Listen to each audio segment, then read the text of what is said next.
बिस्मिल्लाहिर्रहमानिर्रहीम। गुज़िश्ता टॉपिक में हमने फेस रिकॉग्निशन वाया पीसीए पे डिस्कशन की थी। आइए फेस रिकॉग्निशन को पाइथन में इम्प्लीमेंट करके बेहतर तौर पे समझते हैं। इस डेमो के लिए हम दोबारा से कोलैब का सहारा लेंगे। तो आइए गूगल कोलैब में फेस रिकॉग्निशन की नोटबुक ओपन करके स्टार्ट करते हैं।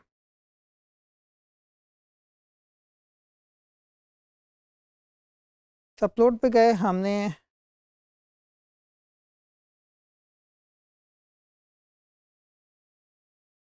हम फोल्डर से सिंपली फ़ाइल को ड्रैग एंड ड्रॉप कर सकते हैं कोलैब पे, वो ऑटोमेटिकली अपलोड हो जाएगी। ये हमारी कोलैब की नोटबुक है जिसके अंदर as usual first block is basic import numpy, pil image, matplotlib, glob। glob की लाइब्रेरी हमें फोल्डर्स को मैनेज करने में मदद देगी। तो सबसे पहले हम लाइब्रेरीज इंपोर्ट कर लेते हैं। इस डेमो के लिए चूँकि हमें एक डेटा सेट के अंदर से मल्टीपल फेसेस को रिकॉग्नाइज करना है, हमें एक फेसेस का डेटाबेस चाहिए होगा। फेसेस के डेटाबेस को यूज़ करने के दो तरीके हैं। एक ये कि हम अपने करंट सेशन के अंदर भी डेटाबेस अपडेट कर सकते हैं और हम गूगल ड्राइव से भी कोई डेटाबेस अपलोड कर सकते हैं। पहले हम डेटाबेस को थोड़ा सा एनालाइज करते हैं।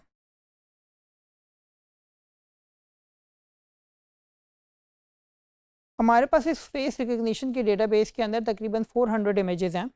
अगर हम इमेजेस को देखें तो एक ही सब्जेक्ट के मल्टीपल इमेजेस इस डेटाबेस में मौजूद हैं, विच मीन्स कि अगर हम सब्जेक्ट का फेस देते हैं तो हमें मोस्ट सिमिलर फेसेस में इसी सब्जेक्ट के दूसरे फेसेस मिलने चाहिए।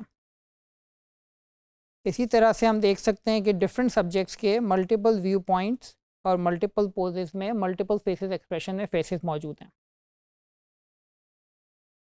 इस डेटाबेस को हम दो तरह से यूज़ कर सकते हैं। एक सिंपली हम अपनी करंट सेशन के अंदर एक फ़ोल्डर बना लें और उसमें इसको अपलोड करवा लें। फ़ोल्डर का नाम मैंने फेस अंडरस्कोर इमेजेस यूज़ किया है, जैसा कि मैंने कोड में यूज़ किया हुआ है। इमेजेस अपलोड करने के लिए भी simply drag and drop would work. Colab हमें वार्निंग दे रहा है कि ये इमेजेस टेम्परेली अपलोड हुए हैं, सेशन ख़त्म होने के बाद ये डेटाबेस यहाँ मौजूद नहीं होगा।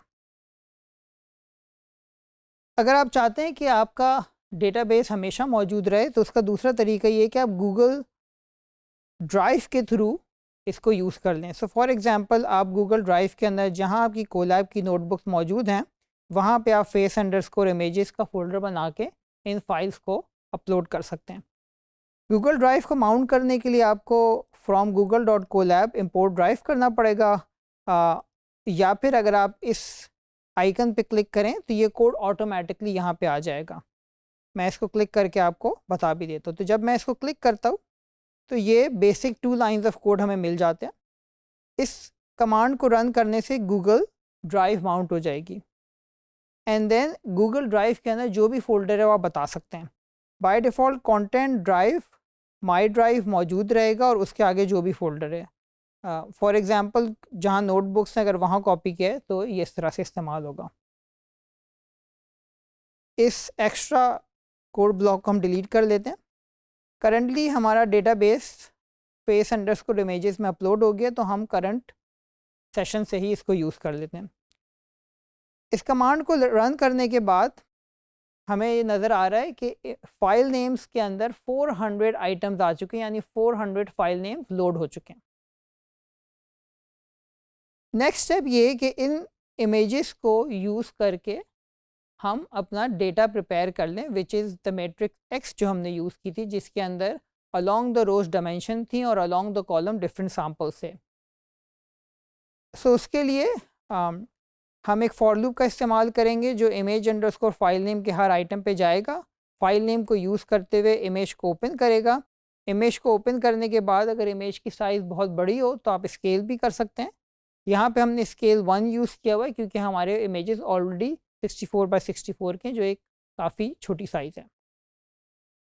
उसके बाद इन इमेजेस को हमने numpy से एरे में कन्वर्ट किया, और एरे में कन्वर्ट करने का मतलब ये है कि जो 64 बाय 64 डायमेंशन का 2D इमेज है, या अगर कलर्ड इमेज हो तो 3D इमेज है, उसको हम सिंपली एक वेक्टर में कन्वर्ट कर लेंगे, which is done over here using np.travel command. ये एक 1 डायमेंशन में आ जाएगा और उसको फिर हम अपने इमेज डेटा के अंदर अपेंड कर देंगे। पहली जब अपेंड करेंगे तो पहला कॉलम आ जाएगा, दूसरी दफ़ा जब ये फॉर लूप में अपेंड का की लाइन चलेगी तो सेकंड कॉलम में अपेंड होता जाएगा, एंड सो ऑन। ये इमेजेस भी अपलोड हो गए हैं। इसको इनकी इस इमेज डेटा की साइज़ चेक कर लेते हैं। सो इमेज डेटा को जब हम इमेज डेटा का जब हम शेप प्रिंट करते हैं, इस कमांड को हम दोबारा चला लेते हैं। सो ये हमें डायमेंशंस देता है 4096 टाइम्स 400। 4096 बिकॉज हर इमेज 64 बाय 64 डायमेंशन का था, 64 टाइम्स 64 इज 4096, और 400 कॉलम क्योंकि 400 इमेजेस थे। इन इमेजेस को हमने नॉर्मलाइज भी कर लिया। हर इमेज ग्रे स्केल इमेज है, 0 से 255 इसकी वैल्यूज़ हैं, इसको 255 से डिवाइड करेंगे तो ये इमेजेस नॉर्मलाइज होकर 0 to 1 में आ जाएंगे। और जैसे कि कहा गया था कि इमेजेस की साइज़ 64 बाय 64 है।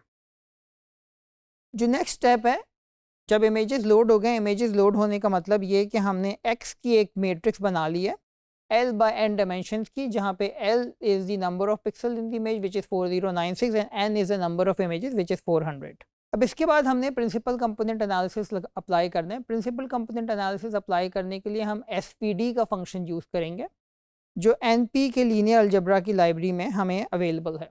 जस्ट टू रिकॉल, हमने हर सैम्पल को उसमें से उसका मीन सब्ट्रैक्ट किया था, और उसके बाद हमने सैम्पल में से दोबारा मीन माइनस करके उसके ट्रांसपोज से मल्टीप्लाई कर दिया था, जिससे हमें कोवारियंस मैट्रिक्स मिली थी, ऑटो कोरिलेशन मैट्रिक्स मिली थी। चूँकि डायमेंशन 4096 है, तो ये जो कोवारियंस मैट्रिक्स आएगी ये 4096 बाय 4096 की आएगी, विच is a very big matrix. अगर आपके पास इमेजेस या डेटा की डायमेंशन ज़्यादा हों और सैम्पल्स कम हों तो कोवारियंस मैट्रिक्स में बहुत सारी एडिशनल वैल्यूज़ आती हैं जिसका कोई फ़ायदा नहीं होता। लेकिन अगर आपके पास डायमेंशंस कम हो और सैम्पल ज़्यादा हों तो फिर हम वही मेथड यूज़ कर सकते हैं जो हमने पिछली डिस्कशन में किया था। यहाँ पे हम एक कंप्यूटेशनल एफिशिएंसी के एक मेथड को यूज़ करेंगे जिसे सिरोविच एंड किर्कबाई मेथड कहते हैं। ये मेथड ये कहता है, इस मेथड के अंदर हम बजाय इसके कि x में से मीन माइनस करके उसके बाद उसका ट्रांसपोज दें, हम ट्रांसपोज पहले लेते हैं और उसकी बाद वाली वैल्यू को मल्टीप्लाई बाद में करते हैं। तो यहाँ पे हमने सबसे पहले मीन कंप्यूट किया using np.mean, image data provide किया, एक्सेस 1 है और यहाँ पे हमारे पास मीन इमेज आ गई है। हमने अपने इमेजेस के अंदर से मीन इमेज सब्ट्रैक्ट कर लिया, which is xi minus mu x की हमने कमांड इस्तेमाल कर लिया।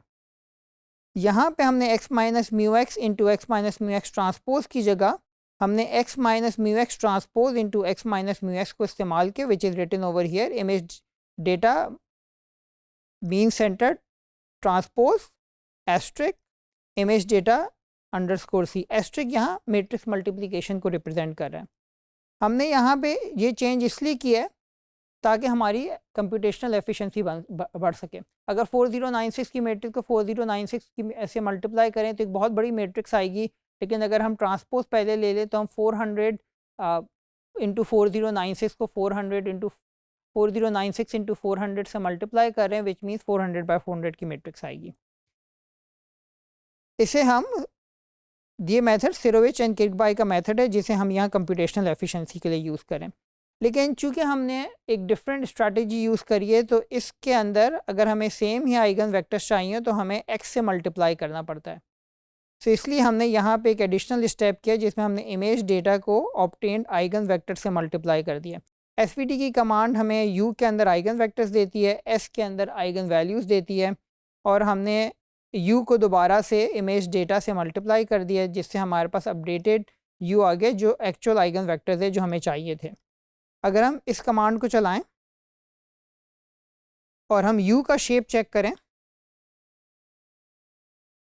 तो यू का शेप 4096/5 आ रहा है, और वो इस कमांड की वजह से आए। इस कमांड को हम टेम्परली बंद कर देते हैं और यू का शेप दोबारा चेक करते हैं। यू का शेप 4096 टाइम 400 है, यानी अब हमारे पास 4096 टाइम 400 के 400 आइगन वेक्टर्स आ रहे हैं जिसकी डायमेंशन 4096 है।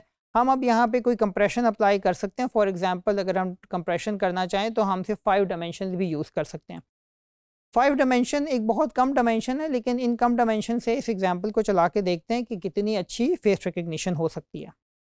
नेक्स्ट हमारे पास जो आइगन वेक्टर है उसके ट्रांसपोज से इमेज डेटा को मल्टीप्लाई करेंगे तो हमारे पास कोफिशिएंट्स आ जाएंगे या आइगन फेसेस आ जाएंगे। आइगन फेसेस को हम प्लॉट करके देख लेते हैं। हम यहाँ देख सकते हैं कि कुछ हमने आइगन फेसेस प्लॉट करें। नंबर 0, 2 और 4 आइगन फेस हमने प्लॉट किया जो हमें यहाँ नज़र आ रहा है। नेक्स्ट हमने एक फंक्शन डिफाइन किया है जो दो कोफिशिएंट वेक्टर्स के दरमियान डिस्टेंस कंप्यूट करेगा। इस फंक्शन का फ़ायदा ये होगा कि जब भी हमें कोई फेस मिलेगा उस फेस को हम कोफिशिएंट स्पेस में ले जाएंगे, विच is a very small space. 4096 की जगह 5 डायमेंशनल स्पेस है, और फिर जितने भी फेसेस डेटाबेस में मौजूद हैं उनके 5 डायमेंशनल वेक्टर से हम एक डिस्टेंस कंप्यूट कर लेंगे। तो हमने यहाँ पे सिंपली दो कोफिशिएंट वेक्टर्स का डिफरेंस लिया और बाद में उसे नॉर्मलाइज कर लिया, विच इज़ इक्वलेंट के इसको आपने यूक्लिडियन डिस्टेंस कंप्यूट कर लिया। यहाँ पे एक एग्जांपल ट्राई करके देख लेते हैं जिसमें हम दो फेसेस के ऊपर डिफरेंस लेके उसकी नॉर्मलाइज वैल्यूज देख रहे हैं। यहाँ पे एक और एग्जांपल है जिसमें फेस नंबर 10 और 149 का हम डिफरेंस कंप्यूट कर रहे हैं, जो हमें एक नंबर मिल रहा है 0.0055। ये दोनों अलग अलग फेसेस हैं इसलिए कुछ हमें डिफरेंस मिला है। अगर फेस नंबर 10 और 9 का करते तो हमें कोई और डिफरेंस वैल्यू मिलती। ये दोनों भी अलग अलग फेस हैं। हम फेस नंबर 1 और 2 को ट्राई कर लेते हैं एंड सो ऑन।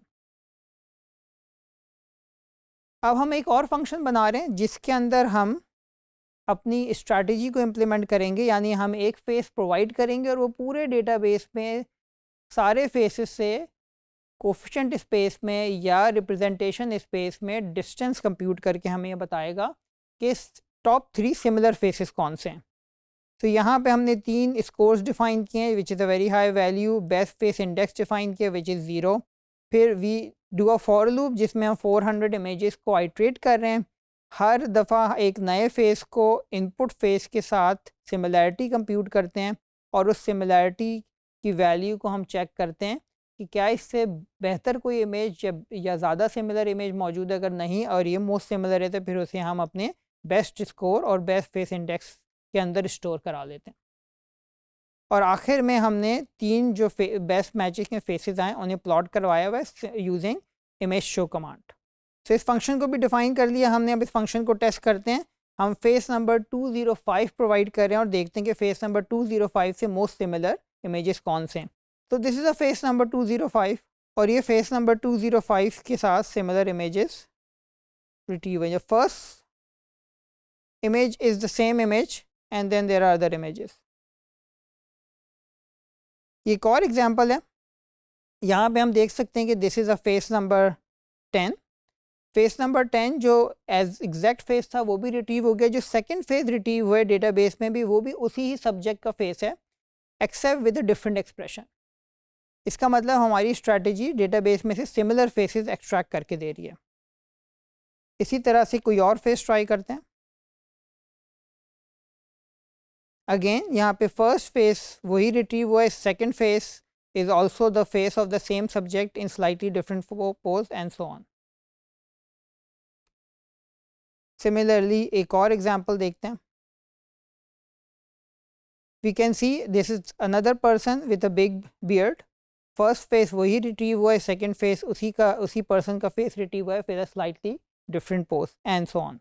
तो इस एग्जांपल में हमने ये देखा कि हम किस तरह से फेस रिकॉग्निशन वाया पीसीए को इम्प्लीमेंट कर सकते हैं। और हमने ये भी देखा कि अगर कंप्यूटेशनल एफिशिएंसी अचीव करनी हो और हमारे पास number of dimension number of sample से बहुत ज़्यादा हो तो हम फिरोविच एंड किरकबाय मेथड से अपनी आइगन वेक्टर्स की कंप्यूटेशन को सिंप्लीफाई भी कर सकते हैं।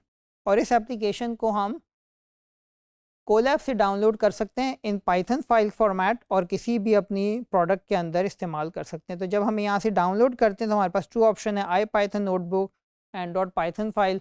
हम डॉट पाइथन फाइल डाउनलोड करेंगे अगर हमें किसी अपनी एप्लीकेशन या ऐप के अंदर इस्तेमाल करना हो। Thank you.